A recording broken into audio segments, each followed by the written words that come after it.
Welcome to the CLAWS YouTube channel. Together, we strive for a safer, secure, and more stable world.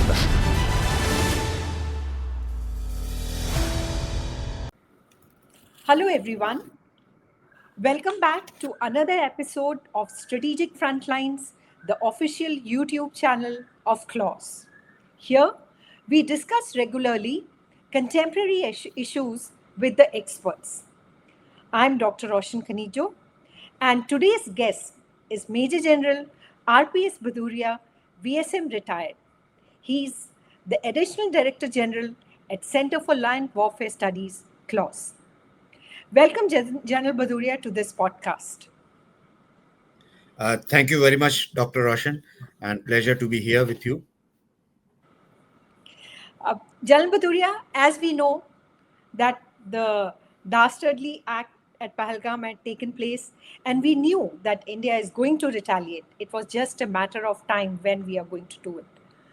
But the important thing is the naming this operation as Operation Sindoor. It signifies a lot, and especially to the bereaved families. Also, in the morning when the briefing was given by two women officers, Colonel Sophia Qureshi and Wing Commander Romika Singh, they were very significant, especially the details, what they spoke about, the terrorist infrastructure, the complex web of recruitment, indoctrination, the training camps, launch pad, it goes on. And it shows that Pakistan has not learnt its lesson. It continues its asymmetric warfare. So, in this regard, I have two questions to start with. Firstly, what is your view of the whole thing which has unfolded today, especially the manner it has unfolded? And secondly, the terrorist groups and terrorists have been removed in the past also.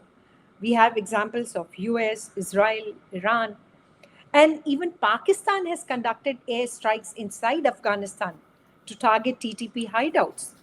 So why this double standards by them? So what are your views about it? Right. Thank you so much for those questions. Firstly, let me just highlight that today we are having this conversation on a day when, like Prime Minister said, it's a moment of pride for all of us, for the whole country, that we have done something which was required to be done, and which shows the resolve of the country, the unity of the country, and our rising power, that we can look after our national interest, we can look after the security of our people. So that it's a very important day that we are conversing today.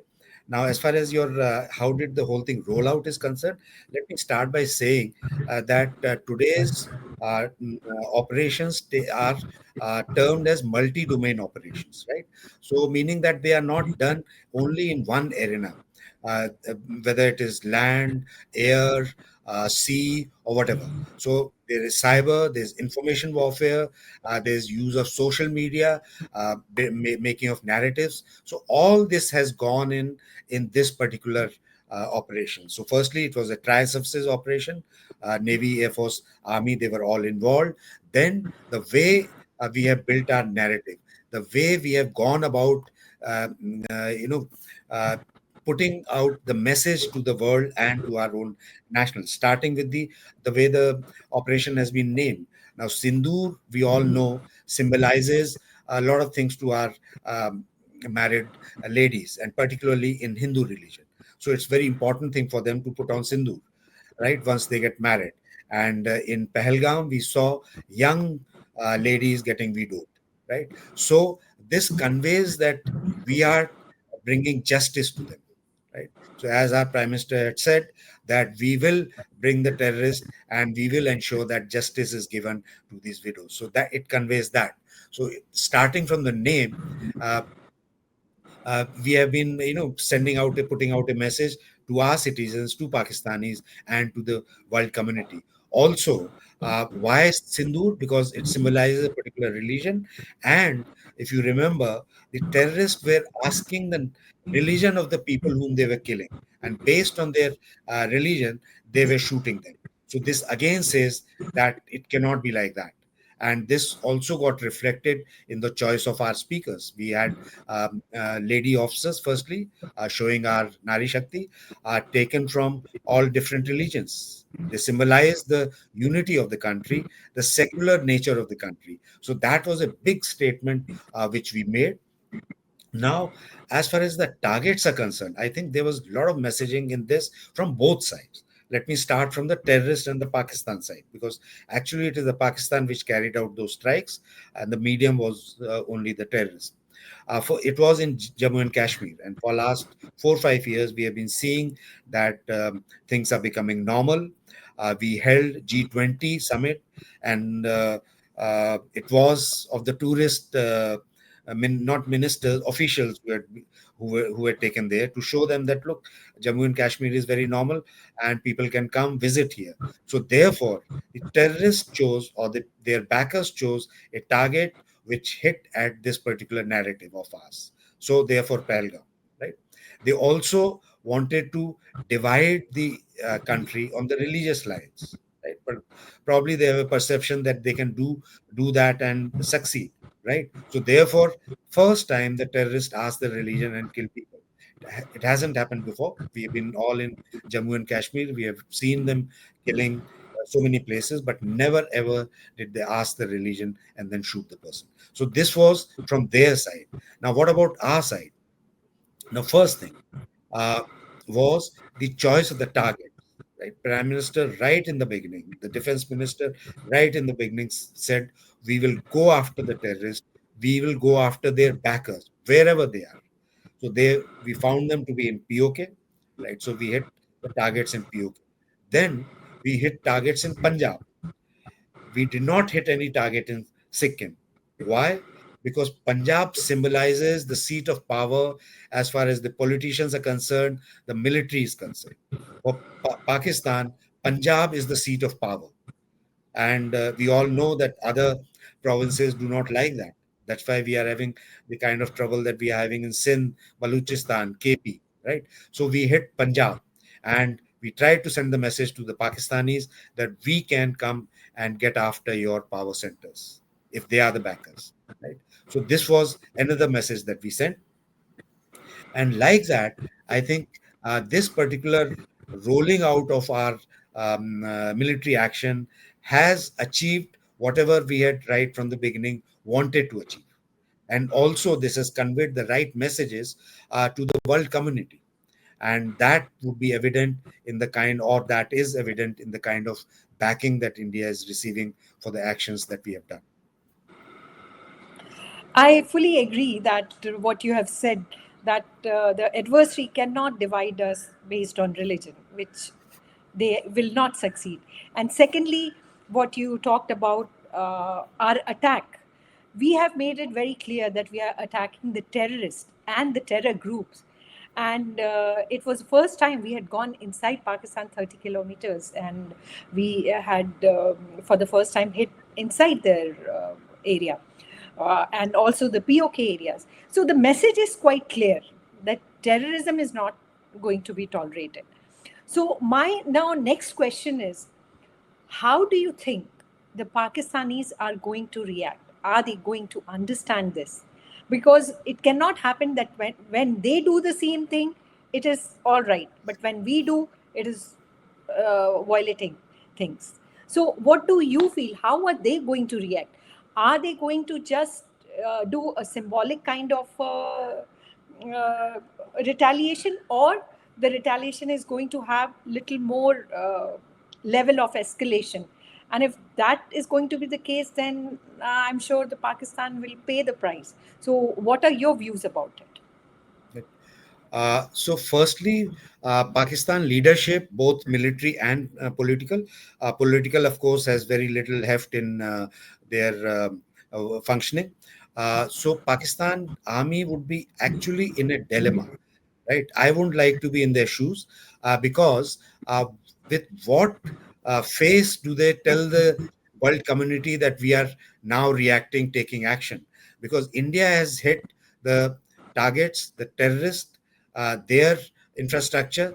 They haven't. They have said very clearly that we haven't touched the civilians and the army. So, in case Pakistan now reacts, so are they standing up for these terrorists? Right?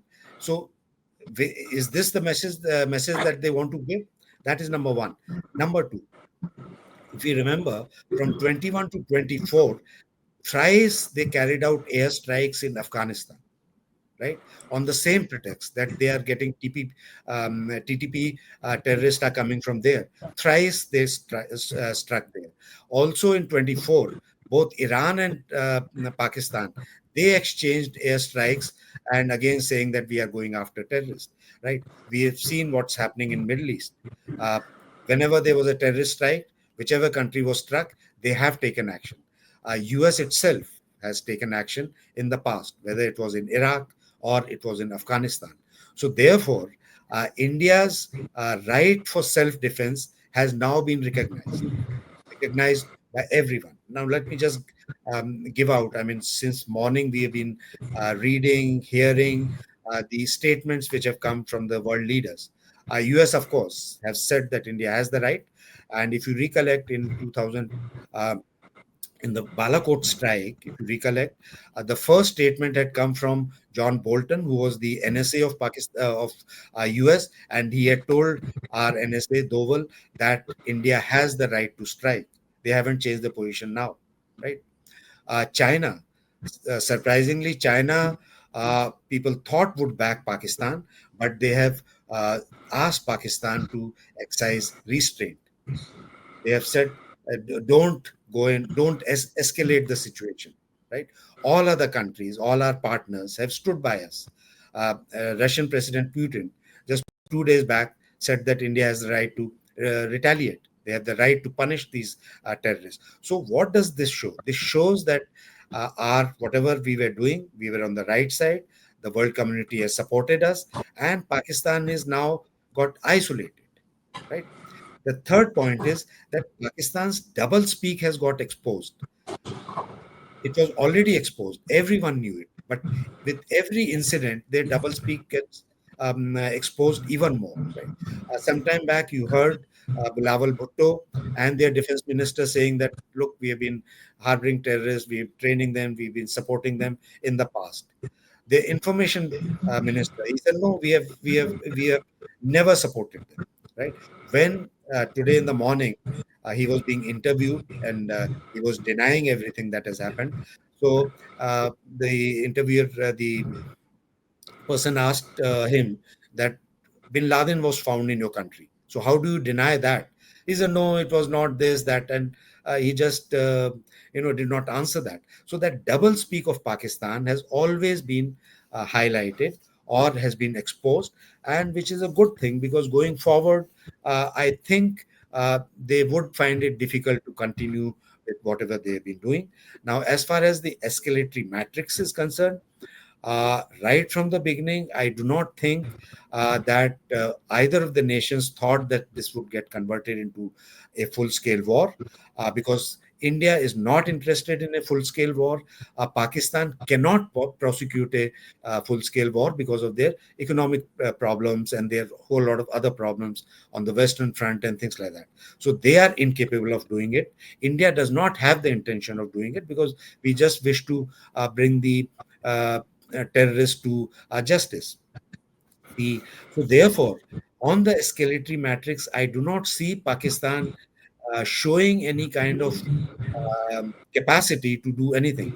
Intent, yes, rhetorics would be there. They would say that we will do this, or the minister is saying that we'll respond very powerfully. So let's see what happens. But I am sure that it will not be too much. And depending on what Pakistan does, India would take the next action. You very rightly pointed out because the escalation level, if it goes on, it will not be good for the Pakistanis. And we have clearly mentioned that we are aiming the terrorists and not the civilians. So our aim and objectives have been clear right from the beginning. And even I think, as far as the diplomatic community is concerned, they also understand most of the countries, as you rightly mentioned, and even France, Japan, they all have tried to come, what you call it, condemn the terrorist activities, what they have done. And everybody wants to have stability and peace. And stability and peace can come only when you do not have such kind of activities. So I hope that Pakistan understands that kind of a thing. But you were talking about multi-domain warfare also. So one of the aspects of this is, there are a lot of aspects, and one of this is social media. So a lot of fake news are emerging, and a lot of times we find that these are being orchestrated to create tensions amongst the society.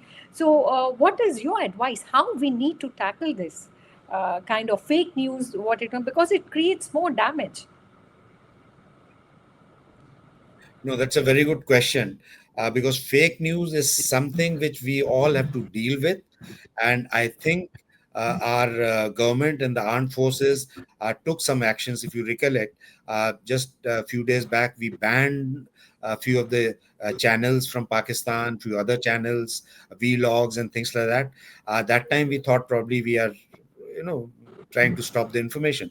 But if you take your mind back, when this incident took place, within hours or even lesser than that, uh, the Pakistan media and their people were saying that it is a false flag operation, right?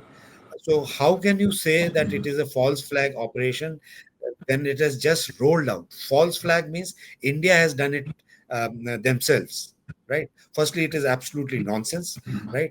Then, secondly, how does the Pakistan army knows that it has done? How do the all the media people know it? The narrative was out in no time. Now, in case of Pakistan, what we have to remember is that their media is controlled by ISPR. ISPR is a military organization, right? So they put out a narrative and everyone follows it. Now, if you go through the Pakistan media's whatever utterances, what they've been doing, you will find the same language, same issues being highlighted. This shows that it's a military country. Like I have been in military, we issue one instruction and everyone follows, right? Unlike our country, you would have seen some different opinions. Well, we are a democracy, right? So therefore, this fake news was attempted by Pakistan, and the biggest example was that they said it is a false flag operation, right? So one of the comment when somebody was being interviewed, so they were asking for proof. Yeah. Second thing was they were asking for proof from India. Where is the proof of Pakistan's involvement? So this guy, who was very intelligent, quickly asked, "Where is the proof that India did this false flag operation?" And it was, I think, Najam Sethi. He just kept mum after that, and he didn't raise this. So therefore, the fake news is something which we have to deal with all the time, and I'm very happy to see that we did take very proactive actions to ensure that this doesn't spread in our country. Thank you so much, General Baduria. All these questions, what we spoke to today, they were very pertinent, and we have to have, as a mature citizen, understand what is happening. And you very rightly pointed out that country, we are one, and nobody can break us. And whatever our Prime Minister, the actions they are taking, we all are behind it, and we hope that some sense comes into the Pakistanis, and they do not go it to the escalation that way. Thank you so much for your podcast. So before I thank you, I just want to say one thing, that we all should take pride in our citizens, that they spoke with one voice, right? Opposition leaders, I don't want to single out any one of them, but they are from different parties. During elections, they talk a very different language, but this time they all talked as Indian nationals. And very, very positive signals were sent out by all of them. This is something which is India's strength, and I'm sure it will only grow further in times to come. And thank you so much, ma'am, for inviting me to this podcast. Thank you very much. Thank you so much.